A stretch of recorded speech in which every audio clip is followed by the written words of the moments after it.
work with me here, you know?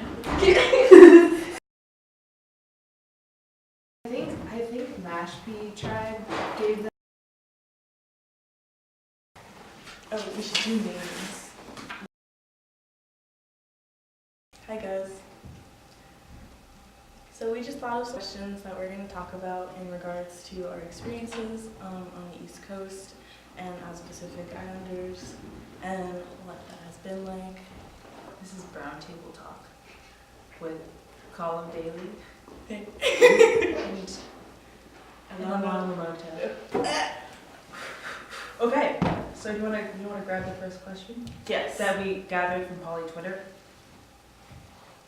Hashtag Poly Twitter. Follow me at TonyTopDog.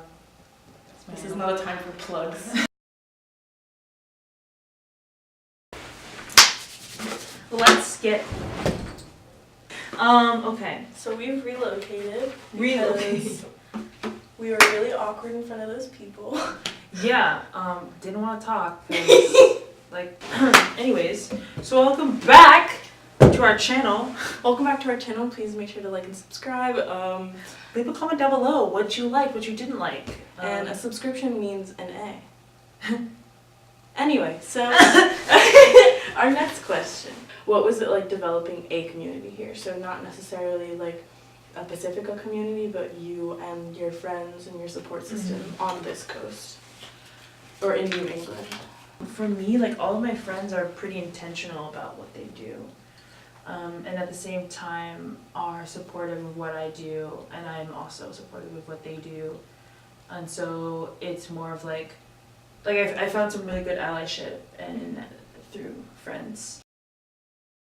And like a lot of my friends, not including you and Tia, had no clue about like Pasifika culture at all. But they were understanding of that and were willing to like learn and to understand those ideas and like found ways to connect to my experiences or like listen and learn about from my experiences. So like that's when I realized that was my community prior to like meeting you and Tia and Kama. Like my friend Mora, it was she like I tell her different things about Tongan culture and she's so receptive to those things. So and it feels nice to just talk about it. Yeah, exactly. And like have people be curious and like have the excuse to just kind of gush about it. Yeah, and it's not in the most like, oh, like, because I feel like there's different ways of like inquiring. Like I feel like some people are like, oh, like what's that? Like is that some sort of sauce? And like I tell them the good and the bad and the, like everything that I know about it I share with them, and they're receptive to it. They're not like, oh, like that's weird or like that's because you know sometimes people try to use like their Western lens to things, and for them it's like no, they're just different ways of for things. Also, we have that. What about you? Well, when I came here and I did the pre-orientation program for students of color, so I was really just thrown into a mix where I got to integrate with people. Oh, how was the bridge program? It was interesting because like I was the only Pacific Islander and like no one there really knew what that meant, and I don't think actually anyone knew what I was. And I ethnically ambiguous. And no one really asked, so it was like it would come up in conversation, but it would also being in high school and living in the same town throughout all of high school, like people already knew me as Samoan because over the years like I established that as part of my identity, and then I forgot that I would have to kind of start that over here. Even now, like the other day, like I had a friend be like, wait, so where are you from again? And then like I had that whole conversation where like the four of us, like they didn't know where it was in the world, and like being like, wow, it's crazy that school never taught us this, and just being like, yeah. But I feel like it's so, that gets so tiresome of like, like when you said like where are you from, like that eye roll that you made, I was like, I fucking feel, I mean I feel that so much, because it's like, because I know when you go into it, it's like I'm Samoan, but I was raised in Cambridge, born and raised in Cambridge, My mom is from there, from Samoa, and I think that's a culture I lived and learned with, and that is who I am. But like having to repeatedly say that, and then sometimes some people don't really understand that, and then they're like, so where's Samoa? And you're like, oh, it's so Pacific.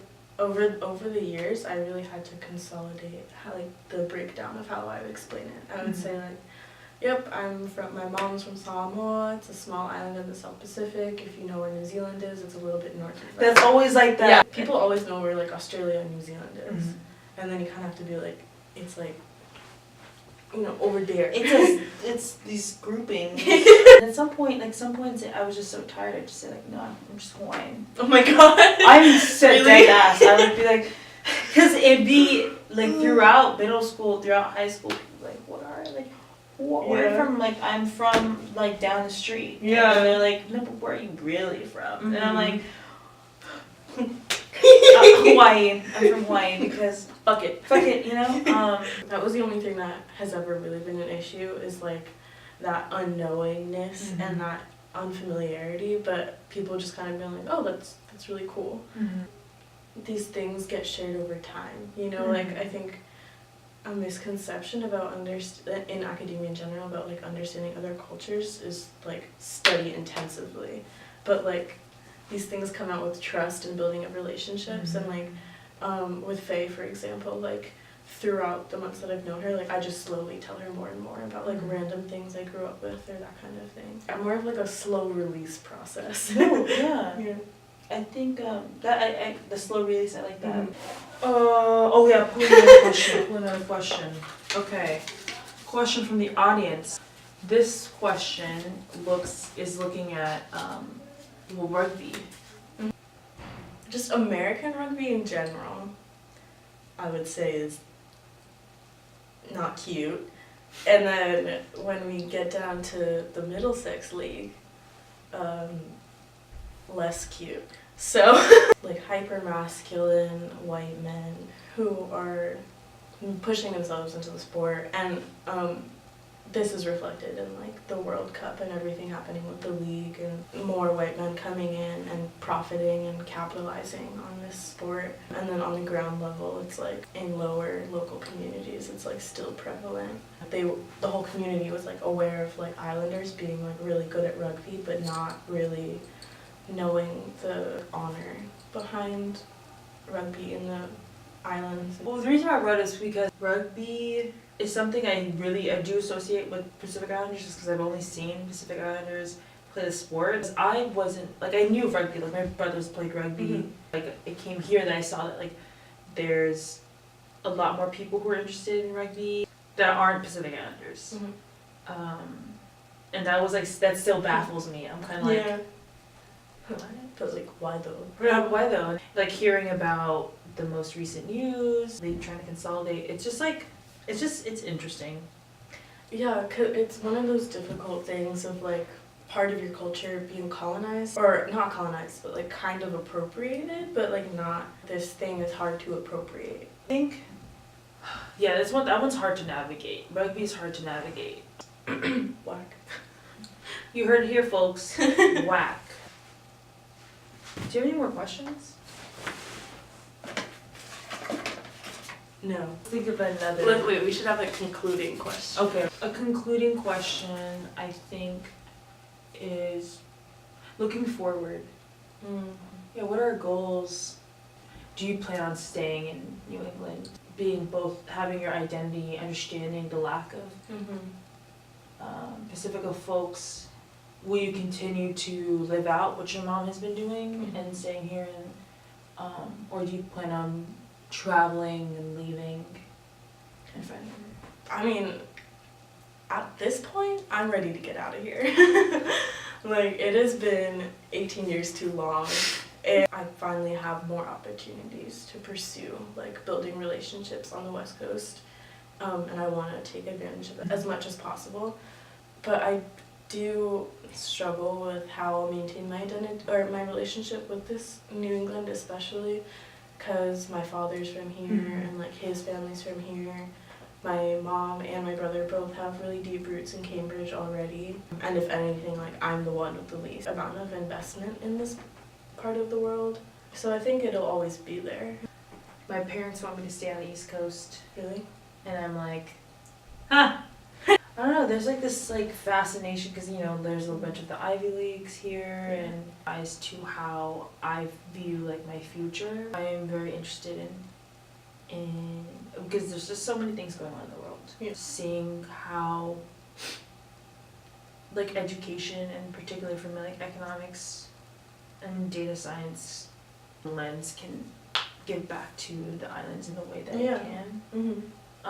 And I think like what we see here at our own institution is how easily the Pacific Islands can be dismissed in every way that we can. Like the way with what you're doing is like bringing the islands to some sort of discussion, to some sort of table, through your art and like through my own studies. That's just like I feel like that's what I see our futures being. Like a lot of my family members like love the East Coast for some reason. My parents wanted to move here. Do not let them. I was like, do you know how to shovel snow? Should we do like a general takeaway? Ooh, okay. General takeaway. New England is hard, but we're still out here. We will continue to be out here. And that is all. My concluding remark is that yes, we're in New England. It's different, it's cold, I'm tired. But we're here. We're alive, and we're gonna continue to do our best. Yay! And cut! Yay! Okay, look at what I just